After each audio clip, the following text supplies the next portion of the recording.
Heart beat scan ఒక్క second లోనే world class 640 slide CT scan ఇప్పుడు మీ విస్టా ఇమేజింగ్ బంజారా హిల్స్ లో. Hi, welcome to iDream. తాజాగా జరిగిన తమిళనాడు ఎన్నికలు ఫలితాలు వచ్చిన తర్వాత మొత్తం దేశాన్నే షేక్ చేశాయి. ఎందుకంటే అక్కడ విజయ్ స్థాపించిన టీవీకే పార్టీ అందరికంటే ఎక్కువ స్థానాలు గెలుచుకొని ఇప్పుడు కొంత బలం అవసరం అవుతుంది, ఒక 10 స్థానాల వరకు. అయితే అవి చాలా ఈజీ విజయ్కి. త్వరలో విజయ్ ఖచ్చితంగా అక్కడ సీఎం కాబోతున్నారు. ఈ నేపథ్యంలో విజయ్ గారి తండ్రి ఎవరైతే ఎస్ఏ చంద్రశేఖర్ గారు ఉన్నారో వారితో కలిసి వారి సినిమాలకి కో డైరెక్టర్గా పనిచేసిన సీనియర్ డైరెక్టర్ కనగల విజయ్ కుమార్ గారు ఈరోజు మనతో స్టూడియోలో ఉన్నారు. వారు ఇప్పుడు విజయ్ గారు ఎవరైతే మనం సీఎం కాబోతున్నారో ఆయన్ని చాలా చిన్న వయసులో చూసిన వ్యక్తి అయినా వాళ్ళ నాన్నగారితో కలిసి పనిచేసిన వ్యక్తి. సో ఈరోజు కనగల విజయ్ కుమార్ గారు ఆ మూమెంట్స్ గురించి, చిన్నప్పుడు విజయ్ ఎలా ఉండేవారు, వారి ఫాదర్ ఎలా ఆలోచించేవారు, ఇలాంటి విశేషాలన్నీ మనకు తెలియజేస్తారు. హాయ్ సార్, నమస్తే. నమస్తే అండి సార్, తమిళనాడు ఎన్నికల ఫలితాలు అవును అసలు ఒక రకంగా చాలా మంది ఊహించనేది, ఒక అనూహ్యం, అద్భుతం, మహాద్భుతం అండి. మనకి రికార్డు పవన్ కళ్యాణ్ అనుకున్నాం. పవన్ కళ్యాణ్ గారిని మించిన రికార్డు అది. ఒక 2 సంవత్సరాలు 2 నెలల్లో పార్టీ స్థాపించి సో అంత అద్భుత విజయం సాధించడం అంటే మామూలు విషయం కాదు. ఎన్టీఆర్ గారు, ఎంజీఆర్ గారి తర్వాత విజయ్ అంటే విజయే. అయితే విజయ్ తండ్రి గారు ఎస్ఏ చంద్రశేఖర్, ఆయన దర్శకుడు. ఎస్ఏ చంద్రశేఖర్ గారి మామగారు నీలకంఠం గారని విజయ స్టూడియోలో ఫ్లోర్ ఇన్ఛార్జి. ఓకే. సో నీలకంఠం గారి అమ్మాయిని చేసుకున్నారు ఈయన, విజయ్ తండ్రి గారు. సో వాళ్ళ సుపుత్రుడు విజయ్. ఎస్ఐ చంద్రశేఖర్ గారు తమిళ్లో ఫస్ట్ సినిమా ఒకటి డైరెక్ట్ చేశారు, అవళవరు పచ్చకొళందే అని. ఆ అవళవరు పచ్చకొళందిని తెలుగులో తీయటానికి విజయవాడ నుంచి ఒక ప్రొడ్యూసర్ వచ్చాడు. సో ఆ సినిమాకి మోదుకూరి జాన్సన్ గారు రైటర్. ఓకే. సో నేను అప్పుడు సినిమా ఫీల్డ్ విరమించుకుని గుంటూరులోనే ఉన్నా. గుంటూరులో పాత గుంటూరులో ఉన్నా, నా నివాసం పాత గుంటూరులో.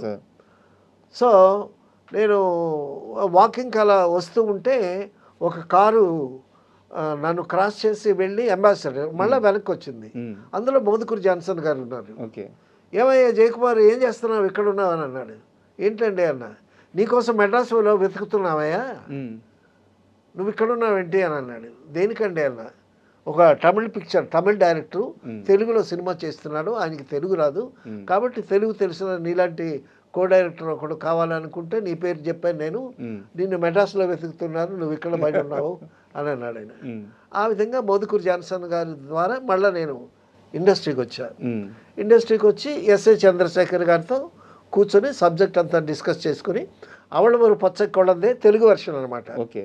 సో ఆ ప్రొడ్యూసర్తో పాటు ఎస్ఏ చంద్రశేఖర్ గారి ఫ్రెండ్ ఒక ముస్లిం, ఆయన కూడా జాయిన్ అయ్యాడు. దానికి అల్లరి వయసు అని పేరు పెట్టాం. Jayachitra heroine, Murali Mohan hero. అది గుంటూరులోనే షూటింగ్ పెట్టాం. గుంటూరులో ఆ ప్రొడ్యూసర్స్కి, విజయవాడ ప్రొడ్యూసర్స్కి స్నేహితులు వాళ్ళంతా ఉన్నారు, అక్కడ సౌకర్యంగా ఉంటుంది, వాళ్ళ హెల్ప్ కూడా ఉంటుందని గుంటూరులో షూటింగ్ పెట్టాం. గుంటూరులో షూటింగ్ పెట్టేటప్పుడు అక్కడ ఒక హోటల్లో ఎస్ఐ చంద్రశేఖర్ దిగారు. నేను లోకల్ కాబట్టి నా ఇంట్లో నేను ఉన్నాను. ఎస్ఐ చంద్రశేఖర్ గారు ఫ్యామిలీతో పాటు వచ్చారు. ఆయన ఫ్యామిలీతో వచ్చారు. అప్పుడు వాళ్ళ అబ్బాయి ఇంతప్పుడు చూశాను నేను విజయ్ని ఇంతప్పుడు చూశాను. సో అంతప్పుడు చూశాను అని అంటే ఇప్పుడు నాకు ఎంత వయసో అని అనిపిస్తుంది ఇప్పుడు. సో నా కళ్ళ ముందు పెరిగి అతను ఇంత వాడై దగ్గర ఒక 50 years ఉంటాయి అనుకుంటా తనకి ఇప్పుడు. సో తమిళనాడు స్టేట్కి సీఎం రేంజ్లో ఎదిగిపోయాడు అని అంటే నేను నమ్మలేకపోతున్నాను నేను. సో అంత రేంజ్కి వచ్చాడంటే ఇది పవన్ కళ్యాణ్ గారి కన్నా మించినటువంటి రికార్డ్ ఇది.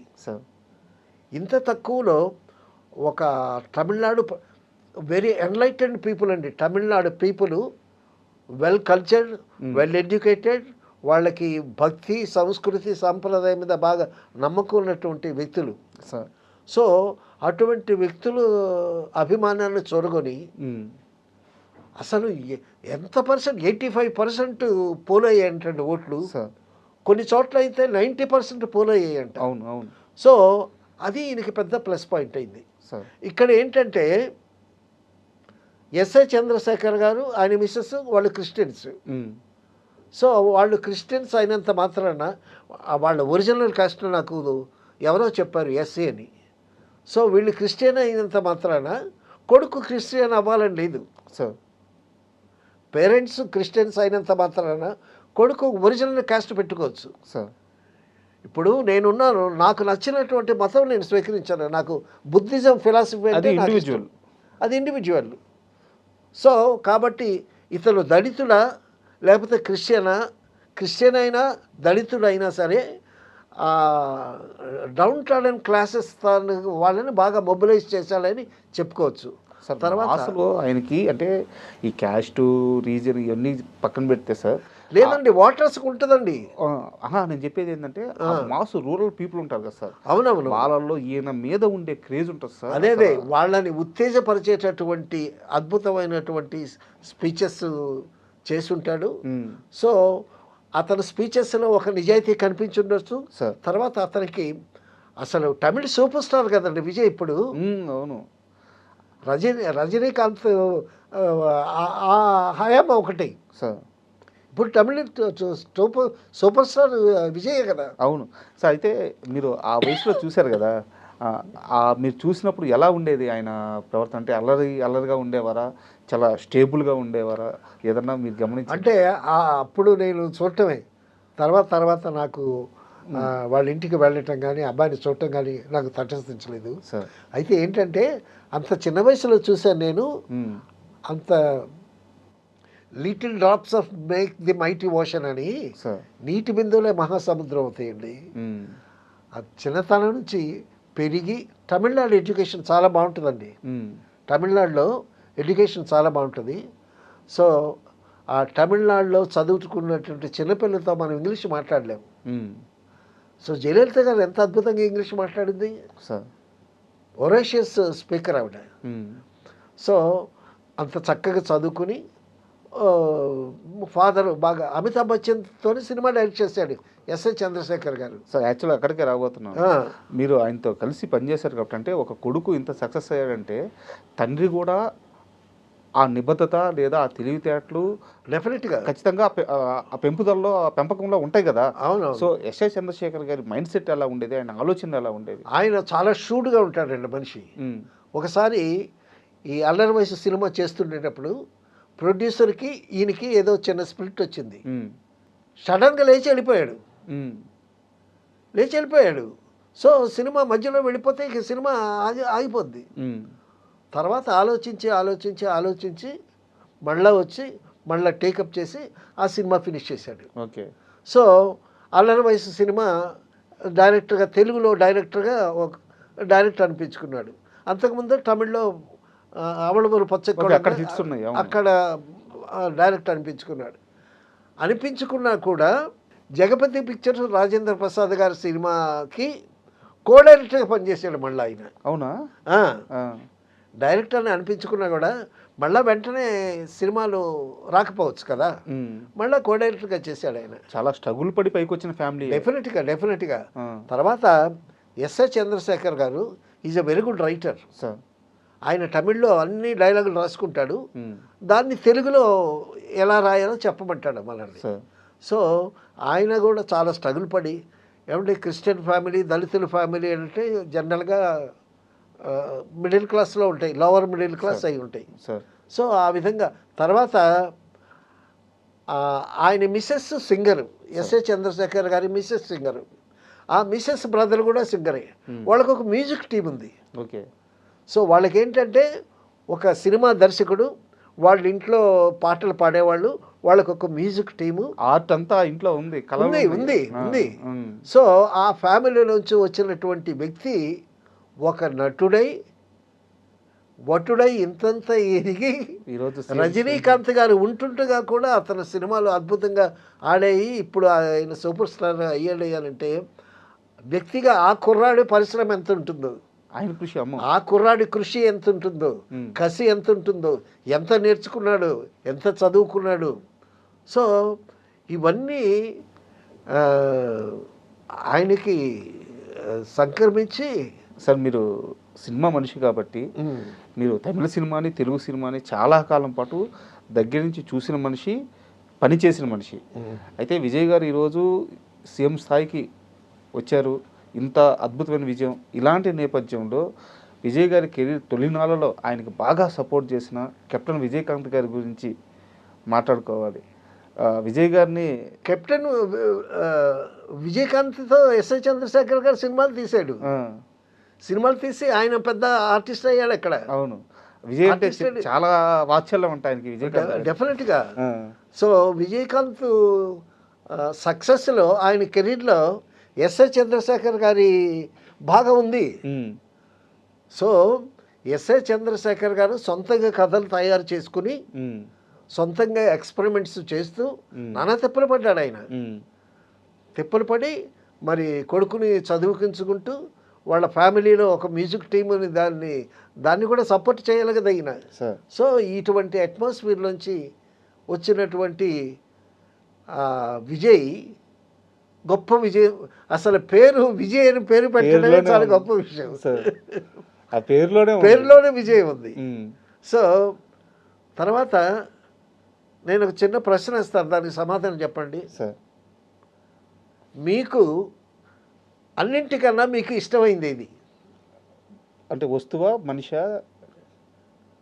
వస్తువా, మనిషో, సముద్రమో, దేశమో? మా నాన్నగారు. మీ నాన్నగారు. మీ పేరేంటి? రాజా. రాజా. మీ పేరు కన్నా మీ నాన్నగారు ఇష్టమా మీకు? అంతే. మీకు కానీ ఎవరికైనా సరే వాళ్ళ పేరే ఇష్టం. ఎవరికన్నా పేరు పెంటయ్య అని పెట్టారనుకోండి, ఆ పేరు వాడికి ఇష్టం. అది నిర్విధాంశం, అది యూనివర్సల్ ట్రూత్. మనం ఎక్కువగా ఇష్టపడేది మన పేరుని. That is the philosophy. సరే, మీరు మీ నాన్నగారిని ఇంకెక్కువగా ప్రేమిస్తున్నారు కాబట్టి అది మీ వ్యక్తిగతం అనుకోండి. అలాగా ఆ విజయ్ అని పేరు పెట్టడం, ఆ విజయం సాధించడం, అది ఒక కోఇన్సిడెన్స్. ఇక్కడ ఏమైందంటే ఇప్పుడు ఆయనకి యూత్ని బాగా బాయిల్ చేశాడండి. బాగా యూత్ని బాగా వెనకేసుకొచ్చాడు. తర్వాత తను చెప్పవలసినటువంటి విషయాల్ని చాలా క్లారిటీగా చెప్పాడు. నేను ఏమేమి చేస్తాను ఫ్యూచర్లో అనేటటువంటి విషయాలతో చాలా క్లారిటీ ఇచ్చాడు. అవును, క్లారిటీ ఇచ్చాడు. ఒక విజన్ ఉంది. ఈ ఘాట్ వన్ విజన్. తర్వాత తనకు ఒక టీం ఉంది. ఆ టీంలో మంచి సీనియర్స్, అడ్వైజర్స్ డెఫినెట్గా ఉంటారు. ఇప్పుడు 118 మ్యాజిక్ ఫిగర్, ఇప్పుడు 100 వచ్చింది కాబట్టి ఇప్పుడు 110 వచ్చి 108 అట్లా ఉంది. ఇంకా 10 రావాలి. 108 ఇంకా 10 రావాలి. చాలా తక్కువ స్థానాలే సార్. అవును, ఆటోమేటిక్గా ఇప్పుడు ఏమవుతుందంటే సింగిల్ లార్జెస్ట్ పార్టీ ఇదే కదా. అవును, గవర్నర్ ఇన్వైట్ చేస్తాడు, ఇన్వైట్ చేసి మంత్రివర్గం ఫామ్ చేసుకోమంటాడు, తర్వాత మెజార్టీ ప్రూవ్ చేసుకోమంటారు. సో మెజార్టీ ప్రూవ్ చేసుకోవటానికి ఈయనకి ఇంకా 10 కావాలి. గవర్నర్ గారు కూడా లేఖ రాసినట్టున్నారు. డెఫినెట్గా జరుగుతాయి. ఆ ప్రాసెస్ అంతా ప్రొసీజర్స్ స్టార్ట్ అయిపోయినాయి, జరుగుతూ ఉంటుంది. సో ఆ విధంగా ఆయన ఇప్పుడు అన్నాడీఎంకేలో కొంతమంది ఉన్నారు కదా, కాంగ్రెస్ వాళ్ళు వీళ్ళు ఉంటారు కదా. సో వాళ్ళు బయటకు వస్తే వాళ్ళు డెఫినెట్గా వస్తారు. ఇక్కడ అది ఆటోమేటిక్గా ఫిల్ అయిపోతుంది సార్. నల్లేరు మీద అయిపోద్ది. అయితే వాళ్ళకేమో చిన్న చిన్న కోరికలు ఉంటాయి. ఆ కోరికలకు ఫీడ్ చేస్తాడు ఈయన. వాళ్ళు వస్తారు, కలుస్తారు. అయితే ఒక సినిమా వ్యక్తిగా చెప్పండి, మీరు అంటే చాలా సంవత్సరాలు సినిమాతో ట్రావెల్ అయిన మనిషి, ఒక సినిమా వ్యక్తి, ఒక సినిమా నటుడు, ఒక సినిమా స్టారు ఆ సీఎం పీఠం మీద ఉన్నప్పుడు ప్రతిసారి అద్భుతాలు జరిగినాయి. మన దగ్గర ఎన్టీఆర్ గారు కానీ, డెఫినెట్గా ఎంజీఆర్ గారు, మేము అక్కడ ఎంజీఆర్ గారిని చూసాం, కరుణానిధి గారిని చూసాం, అవును, జయలలిత గారిని చూసాం, ఇక్కడ ఇప్పుడు మన ఎన్టీఆర్ని చూసాం, అవును, రీసెంట్ ఎలక్షన్స్లో పవన్ కళ్యాణ్ గారిని చూసాం, ఇప్పుడు ఇక్కడ విజయ్ గారిని చూస్తున్నాం. తర్వాత అండి ఈ మార్పు ఒక విధంగా యూత్లో అవేర్నెస్ తీసుకొస్తుందండి సార్. ఎందుకంటే ఈ పాత జనరేషన్స్, పాత పద్ధతులు, ఆ పాత రాజకీయాలు పోవాలి. రాజకీయం అంటే కొన్ని కుటుంబాలకే పరిమితమనే అది ధోరణి, కుటుంబ రాజకీయాలు కాకుండా ఎవరైతే ప్రజలకు మేలు చేస్తాడో వాడిని ఎన్నుకునేటటువంటి పరిస్థితులు రావాలి. అటువంటి అవేర్నెస్ యూత్లో ఇప్పుడు వస్తుందని మనం ఆశించవచ్చు. సార్ కాబట్టి ఈ రాజకీయాలు అనేటటువంటి అది యూత్ హస్తగతం చేసుకొని సమాజాన్ని ముందుకు నడిపించేటటువంటి ధోరణి కోసం మనం ఎదురు చూడాలి. ఆ విధంగా యూత్ని ఎంకరేజ్ చేసి యూత్కి మంచి ఇది ఇచ్చాడు విజయ్. సో ఇదేంటి, ఆ విధంగా యూత్కి నమ్మకం కలిగించడమే కాకుండా ఈయనకి ఆల్రెడీ స్టార్డమ్ ఉంది, అమ్మో అది సూపర్ స్టార్డమ్ ఉంది. అవును. సో ఈ ఫ్యాన్ మెయిల్ తర్వాత యూత్ వాళ్ళంతా ఒక్క యూత్నే కాన్సన్ట్రేట్ చేసినంత మాత్రాన ఇంత విజయం రాదండి. సో ఓటర్స్ అందరినీ కూడా వాళ్ళకి మంచి అభయం ఇచ్చి తను చేయటువంటి కార్యక్రమాల మీద ఒక క్లారిటీ ఇచ్చి ఆ విధంగా ఓటర్లలో గొప్ప నమ్మకాన్ని కలుగు చేసుకున్నందువల్లే ఇంత గొప్ప సక్సెస్ వచ్చింది. Sir thank you very much sir. ఎందుకంటే మీలాంటి పెద్దలు వారి కుటుంబంతో వారి తండ్రి గారితో కలిసి పనిచేసిన వ్యక్తి కాబట్టి మీకు కొన్ని అనుభవాలు ఉంటాయి, అవి తెలుసుకోవాలని అడిగాను. చాలా గొప్పగా చెప్పారు. Thank you very much. Thank you. And for more videos, Please subscribe to iDream channel. Subscribe to iDream Media. Please subscribe to iDream. Please subscribe to iDream. Please subscribe iDream. And please subscribe to iDream. For more videos, subscribe to iDream. please like, share and subscribe to the channel. Congratulations, iDream. Subscribe to iDream. Subscribe to iDream. So subscribe to iDream Media. iDream ki iDream team andarki huge congratulations. Please subscribe iDream Media. Please subscribe to iDream. Subscribe iDream. Please subscribe to iDream. iDream అంటే నా కళల channel subscribe చేసుకున్న నోరు తిరుగుతలేదు, మీరైతే గంట గుర్తు కొట్టండి. For more such videos, please subscribe to iDream. Subscribe to iDream. Please subscribe to iDream. Please subscribe iDream Media. Please do subscribe to iDream. Please subscribe to iDream Media. For best entertainment and information, please subscribe iDream. And don't forget to subscribe to iDream.